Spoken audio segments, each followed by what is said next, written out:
Bonjour mes bien-aimés dans le Seigneur, je suis votre humble serviteur, monsieur humble serviteur Daniel. J'ai plaisir de partager avec vous cette petite parole que Dieu m'a mis dans le cœur. Et c'est une parole que je voulais dire vraiment que ce sont des choses que nous sommes en train de constater, constater dans ces derniers temps. Ce sont la parole que l'apôtre Paul il a parlé à son enfant Timothée, qu'il est écrit dans le livre de Timothée chapitre 2 verset 3. La Bible le dit dans le livre de Timothée chapitre 2 verset 3. Sachez que dans les derniers jours il y aura des temps difficiles. Sachez que dans les derniers jours, il y aura des temps difficiles. Je ne voulais vraiment pas descendre jusqu'à toutes les versets, mais je voulais prendre seulement cette première chapitre de verset 3 du livre de Timothée, vraiment pour partager avec vous, parce que nous voyons que le temps que nous sommes en train de vivre, il n'est pas vraiment un temps facile. Ce sont des temps vraiment, si nous regardons cela, c'est comme ce qu'il est écrit dans la Bible. La Bible le dit que dans les derniers temps, le temps, il sera difficile. Mon frère, toi-même, tu vois, si tu as l'œil spirituel, tu peux peut-être encore voir le temps que tu es en train de vivre dans ta vie. Est-ce que les choses sont en train de marcher comme tu as besoin? Les choses sont en train de marcher comme tu veux, ou bien les choses sont en train de marcher vraiment pas comme tu veux. Mais laisse-moi te dire, mon frère, ma sœur, courage. Courage, courage, courage, courage. Parce que là où tu es faible, c'est là où que le Seigneur peut t'aider. Mais ta faiblesse, apporte cela dans l'Éternel. Apporte cela en Jésus-Christ. Parce que le Seigneur Jésus-Christ, il est la solution de ta vie.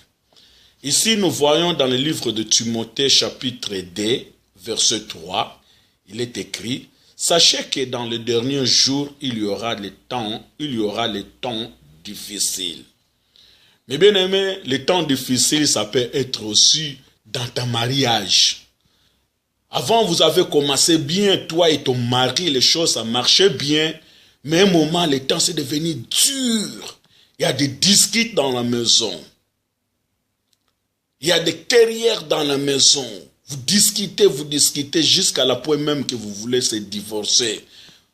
Laisse-moi te dire, ne divorce pas. Ce n'est pas le problème qui va t'amener, ce n'est pas le problème qui peut t'amener de divorcer. Tiens-toi. Prends courage encore.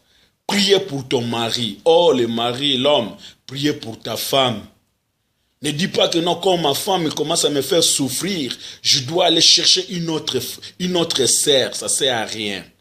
Si tu le fais, tu es en train d'ouvrir des portes. Tu es en train d'ouvrir des portes pour les diables. Tu es en train d'appeler les malédictions dans ta maison. Parce que la Bible le dit, dans les derniers jours, le temps y aura difficile.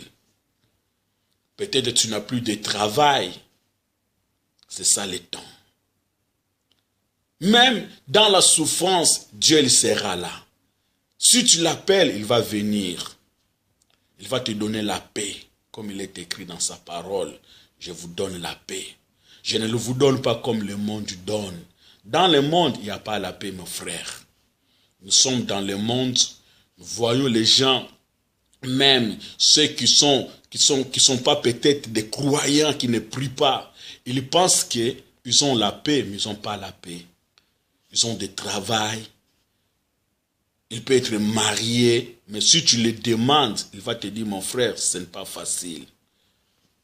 Mais ce que je voulais te dire aujourd'hui, Dieu m'a mis dans le cœur pour partager cette parole. Prends courage. Ça nous reste encore 1 mois et quelques jours pour que nous terminons cette année 2016. Ne te lâche pas, mon frère. Peut-être que tu as lâché, je ne sais pas, hier, tu es sorti, tu n'as pas vraiment fermé les portes de ta vie. Et voilà, le diable est entré dans ton corps, dans ta maison. Tu as aussi le pouvoir de les chasser. La Bible dit que l'ennemi il peut venir, mais dans le nom de Jésus, il partira. Demande le nom de Jésus de venir. Chasser cette malédiction qui est entrée dans ta maison. Chasser les maladies là que Satan il est en train de jeter dans ta maison. Prie pour ton mari. Pour que, oui, alléluia, pour qu'il ne t'abandonne pas. Pour ta femme, pour qu'il ne t'abandonne pas. Mon frère, ma sœur, j'ai beaucoup de choses à vous dire, mais le temps vraiment est trop court.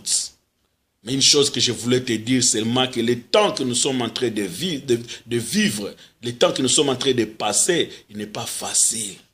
Parce que la Bible le dit, sachez-le que dans les derniers jours, il y aura des temps difficiles.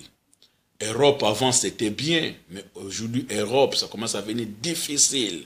L'Afrique nous ne parlons même pas. En Amérique on ne dit même pas, on ne sait pas qu'est-ce que ça va passer encore là-bas. Mais ce sont des signes. Ce que les apôtres ils ont entendu. Ce que les prophètes ont vu dans la vision. Ce que Dieu a dit dans la bouche de ses serviteurs. Et nous ne laissons pas de les parler, nous sommes toujours en train de les révéler pour que les hommes et les femmes de Dieu, qu'ils sachent le temps que nous sommes en train de vivre, ce n'est pas à nous. Ce temps-là, on ne peut pas vivre ça comme ça. Ce temps-là, il faut qu'on doit vivre cela avec la parole de Dieu. Ce temps que nous sommes en train de vivre, que nous sommes en train de passer, il faut que nous se retournons dans notre, oui, alléluia, dans notre mémoire, qui est la Bible, qui est la parole de Dieu. Tu n'as rien à faire, qu'est-ce que tu fais? Il faut prendre le temps de prier.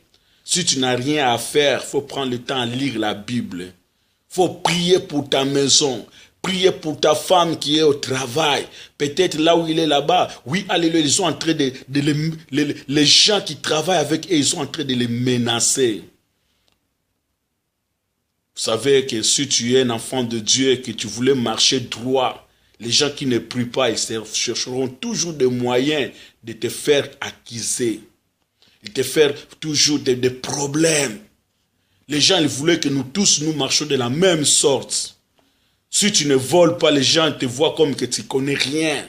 Si tu ne fais pas de bêtises, les gens te voient comme que toi vraiment tu t'exagères.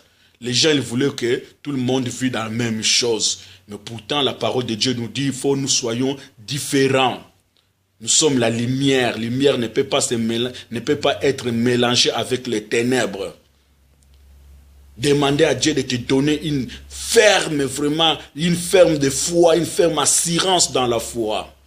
Ne laisse pas vraiment que le diable prenne la place dans ta vie. Ne laisse pas que le diable prenne la place dans ta maison.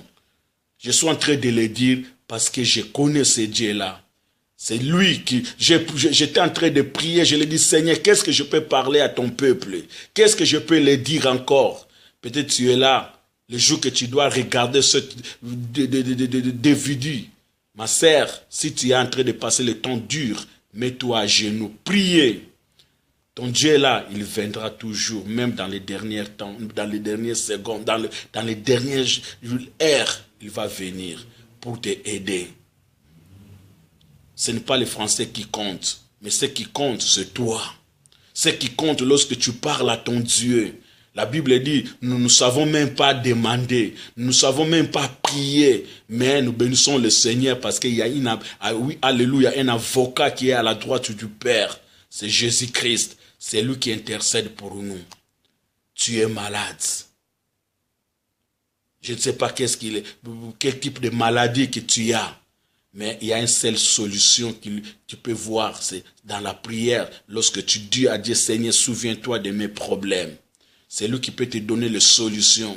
Oh, peut-être tu es là, ça fait des années que tu es marié avec ton mari avec ta femme. Il n'y a pas d'enfants. Moi, je te dis, ne fais pas la divorce. Ce n'est pas la solution. Mets-toi à genoux. Dis à Dieu, Seigneur, ça fait longtemps que moi et mon mari, nous sommes ensemble. Mais nous attendons les enfants ne viennent pas. Si toi vraiment tu es Dieu d'Abraham, c'est Dieu qui a donné à Sarah l'enfant âge de 90 ans. Tu as donné à Abraham l'enfant âge de 100 ans. Souviens-toi de moi. Il va se souvenir de toi. Il va te donner ce que ton cœur désire. J'ai dit vraiment que mon frère, le temps me manque. J'ai voulu vraiment parler beaucoup de choses. Mais que ma prière, ça nous reste 1 mois et quelques jours. Que Dieu se souvienne de toi. Tout ce que tu veux demander à Dieu, Seigneur, voilà mes problèmes, voilà mes situations. Qu'est-ce que tu dis au propos des temps que nous sommes en train de passer, au propos des temps que je suis en train de vivre? Qu'est-ce que tu dis, Père? Il est celui qui essuie les larmes de son peuple. Et que le Seigneur vienne, qui coûtait vraiment tes problèmes, qui te regardent et qui suit vraiment tes larmes. Mon frère, accorde-lui une offrande de ton cœur. Priez comme tu n'as jamais prié. Si tu vas gêner, gêne-toi. Mais si tu es quelqu'un que tu es malade, bois les médicaments. Je ne voulais pas t'amener en enfer.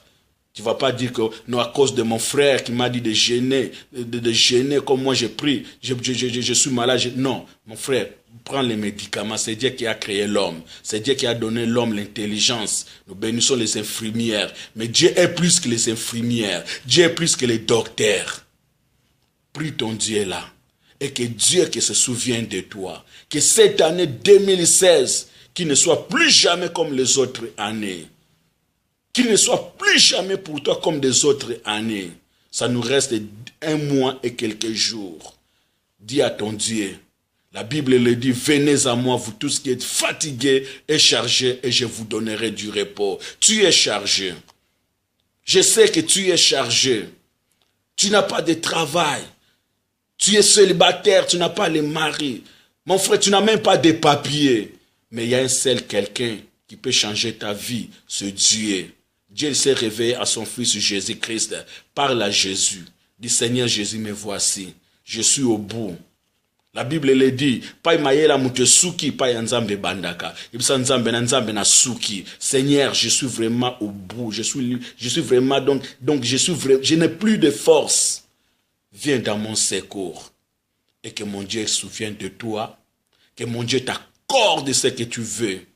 Que mon Dieu te donne, si c'est le mariage qui te donne le mariage, si c'est les enfants qui te donnent les enfants, si c'est la guérison, que mon Dieu te donne la guérison, si c'est les papiers, que mon Dieu te donne les papiers, si c'est oui, alléluia, rabashika, baba yanda, rabasanta, rekondolve sente, et qu'il t'accorde ce que tu veux, car la Bible dit qu'il te soit fait, c'est non ta foi.